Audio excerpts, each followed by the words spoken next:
Disk Space. Votre espace de discussion sur l'Ultimate.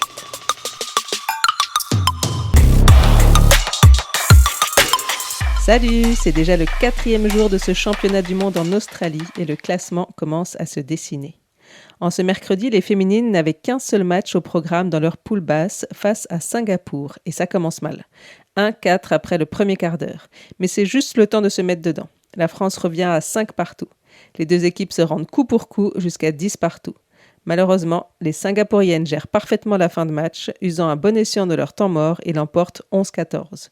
Chloé Vallée se hisse néanmoins dans les 10 premières joueuses du tournoi pour les statistiques de passes décisives et de points, 20 au total. On joue bien, on est très très chaud. On mange bien, on mange bien, on dort bien, on dort bien, on joue bien, on est très très chaud.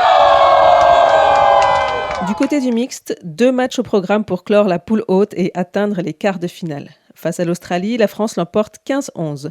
Confrontation très serrée et indécise jusqu'à l'heure de jeu où les Français décident de tuer le match en inscrivant 5 points d'affilée. Malvin Schmidt continue à soigner ses statistiques et Gaëlle Ancelin s'affiche même au top 10 mondial du tableau des scores. Le dernier match de cette poule est face à l'Italie. Après une phase d'observation jusqu'à 4-4, la France trouve la clé du match et enchaîne les points distribués par Paul Boyon. Score final 15-8. Allez les bleus, allez les mecs en bleu, allez les mecs en bleu qui sont en feu. Pour l'Open, la dernière rencontre de poule basse était face à l'Italie là aussi. Il n'y a pas vraiment de match, le premier point italien n'arrivant qu'après plus d'1 heure de jeu et un 12-0. Score final 15-3 avec notamment une passe décisive et 3 points de Léo Chéret. Grâce à ces 3 victoires, l'équipe s'offre un match de croisement pour pouvoir rejoindre le haut de tableau. Ce sera face au Canada. Pendant la première demi-heure, les équipes jouent jeu égal, mais le Canada ne l'entend pas de cette oreille et mobilise notamment ses joueurs du Royal de Montréal pour prendre la mi-temps 4-8.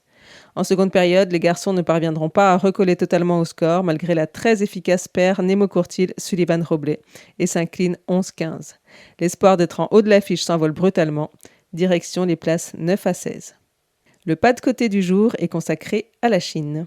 Bonjour à tous, ici Quentin. Aujourd'hui, nous allons nous intéresser à la Chine, qui va organiser les World Games donc l'été prochain et qui a donc aujourd'hui 1 an pour performer et ne pas être ridicule à la maison.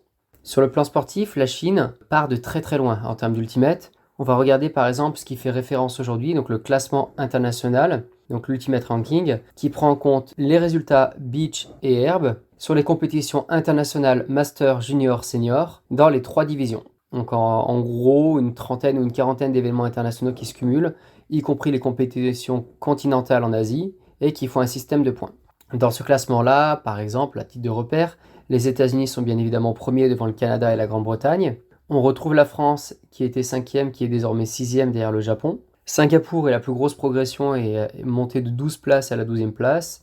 Et la Chine, aujourd'hui, du coup, est à la 31e place. 31e place qui est prometteuse, puisqu'elle était à la 37e place il y a 1 an, après avoir perdu le résultat des U24 à Heidelberg, où ils avaient inscrit une équipe mixte. 32e place, du coup, les années précédentes, voire 38e en 2017. Donc la Chine est en train de remonter dans ce classement international, remontée qui va bien perdurer du coup avec les résultats là, du mondial, puisque la Chine a réussi, contrairement à 2020 où elle avait pour ambition de n'inscrire une équipe que mixte et une équipe féminine, mondial qui a été annulé, on rappelle, cette fois-ci, elle a réussi à aligner une équipe dans chaque division pour essayer de marquer le maximum de points et former peut-être le maximum de joueurs à destination des World Games dans 1 an. En Chine, historiquement, il y avait 2 fédérations. Il y avait une fédération universitaire qui comportait un gros nombre de joueurs, mais qui n'était pas affiliée à la WFDF, et une autre fédération qui n'est pas sur le sport universitaire, mais qui est plus liée au championnat club, et qui, elle, avait moins de joueurs, mais était affiliée à la WFDF. Et donc, il semblerait qu'il y ait de plus en plus de joueurs qui se soient licenciés dans cette fédération, et qui étaient initialement issus du championnat universitaire. Quand on regarde aujourd'hui leur équipe nationale, il y en a 3 donc. Il y a l'Open qui se retrouve aujourd'hui en bas de tableau. De toute façon, les 3 équipes sont en bas de tableau, il n'y a pas beaucoup de surprises. Et ce sont des équipes majoritairement composées de joueurs chinois. Il y a un seul joueur qui n'est pas d'origine chinoise. Il s'agit du numéro 10 de l'équipe Open, Nuer Mai Wushuer, qui est d'ailleurs le meilleur marqueur de l'équipe, qui a aujourd'hui est très au-dessus des joueurs de son équipe en stats.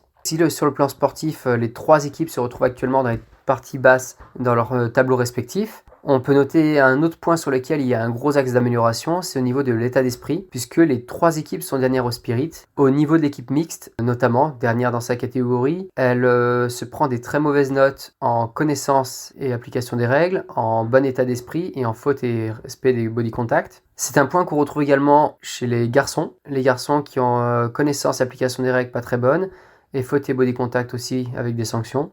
Et enfin, chez les féminines, toujours dernière, connaissance et application des règles, toujours pas très bon, avec faute et body contact et la communication qui ont été sanctionnés.